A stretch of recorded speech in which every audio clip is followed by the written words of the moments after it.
Hi mga Marcy! Panibagong late upload na naman tayo at panibagong memories na babalikan na naman. Siyempre, kailangan nating i-upload to at sayang. Alam nyo na yan, sanay na kayo sa amin. Charot lang. Busy kasi lagi ang inyong Modra Bells kaya hindi nakakapag-upload agad-agad. O siya, ayan, samahan nyo nga kami dyan na pumunta ng Tagaytay sa People's Park dahil hindi pa nga yan nararating ni Tito Wongwong. At saka 2023 pa nga ata itong video na to. Nako, masanay na nga lang talaga kayo sa amin palate upload na yan mga Mars. To the city streets, we began to feel the fire. We rise like tall buildings as the chemicals they take us higher. The night's young, it has just begun as she puts her hand in mine. We wanna chase the night, wanna dance to the light, pull stars from the sky, just two hearts running wild. Never sleep, never stop, as we shout from the top. We're gonna be two hearts running wild.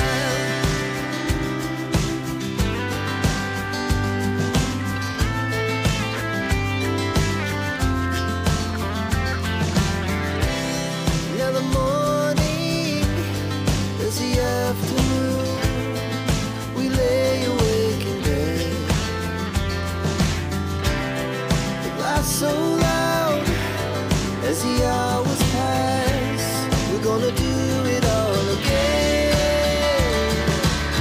We wanna chase the night, wanna dance to the light, pull stars from the sky, just two hearts running wild. Never sleep, never stop, as we shout from the top.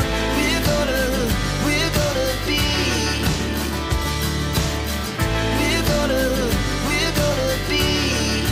two hearts running wild.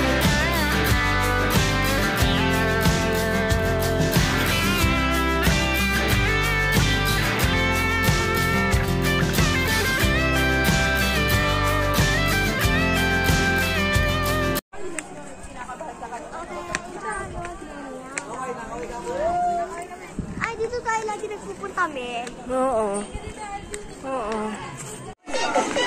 Oh, galing na lang magsimba.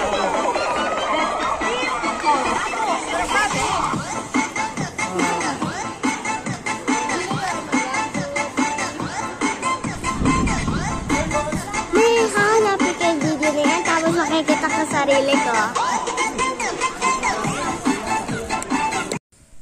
Yung first time na nga lang pumunta dyan ni Tito Wowong pero talagang napaka-fogs talaga mga Marcy, as in walang makikita. Hindi tuloy niya nakita yung mga magagandang view dyan. Yung nakikita yung sa ibaba, yung maraming puno, ganon. At malaki na rin pala ang pinagbago kasi meron ng kainan sa itaas kasi dati yan wala. So, ayun na nga ang nangyari, para lang tuloy siyang nasa Baguio dahil nga tingnan nyo naman napakakapal talaga ng fogs dyan mga Marcy. At talaga namang napakalamig din ng mga panahong yan, syempre December. At meron nga din palang mga kabayo dyan Marcy, kung gusto nyong sumakay meron din dyan. At ayan na nga, 'di ba? Lagi nga naming pinupuntahan yan. Parang ang taon-taon na nga ata. Lagi kaming naan dyan sa People's Park. Kung hindi naman People's Park, picnic group. O wala naman talaga tayong ibang mapapasyalan sa Tagaytay. Kundi yan lang naman, mga yan lang, diba mga Mars? Hindi naman kagaya sa Baguio na napakadami mo talagang mapupuntahan. O siya, enjoy na lang nga natin yung lamig na yan. At ayan ang aking mga anakis, magmimerienda na nga muna.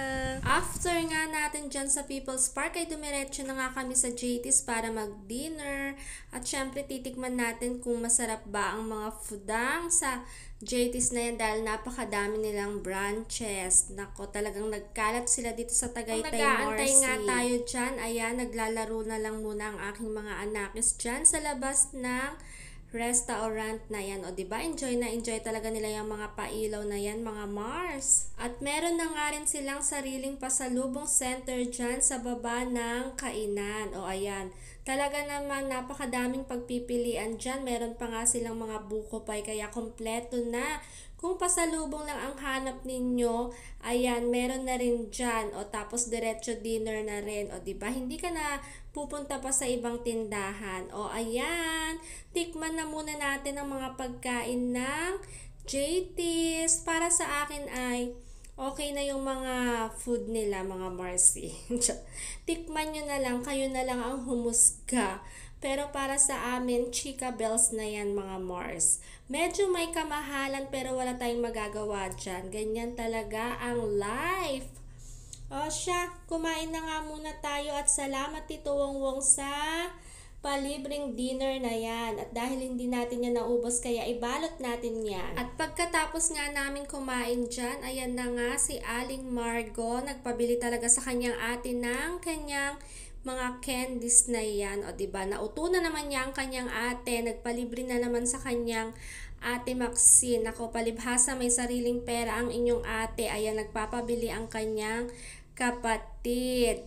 O siya, ayan, after nyan, dumiretso na nga kami na Kaya naman Ayala tayo Mall. dumiretso dyan sa Ayala Mall dahil may bibilhin ng inyong ate Maxine. Ang kanyang paboritong mga Korean street food na yan. Yan talaga ang binabalik-balikan niya dyan kasi last time pumunta rin kami dyan. Ayan pa rin ang kanyang in-order. O siya, enjoy talaga ang inyong ate dyan. At saka yung crablet nila ang aming binabalik-balikan. Naku, napakasarap talaga ng crablet nila. Tapos yung suka niya, grabe, perfect. Yan lang mga Marcy, ang kaganapan namin. Maraming salamat sa panonood sa aming late upload na yan. God bless everybody. Bye!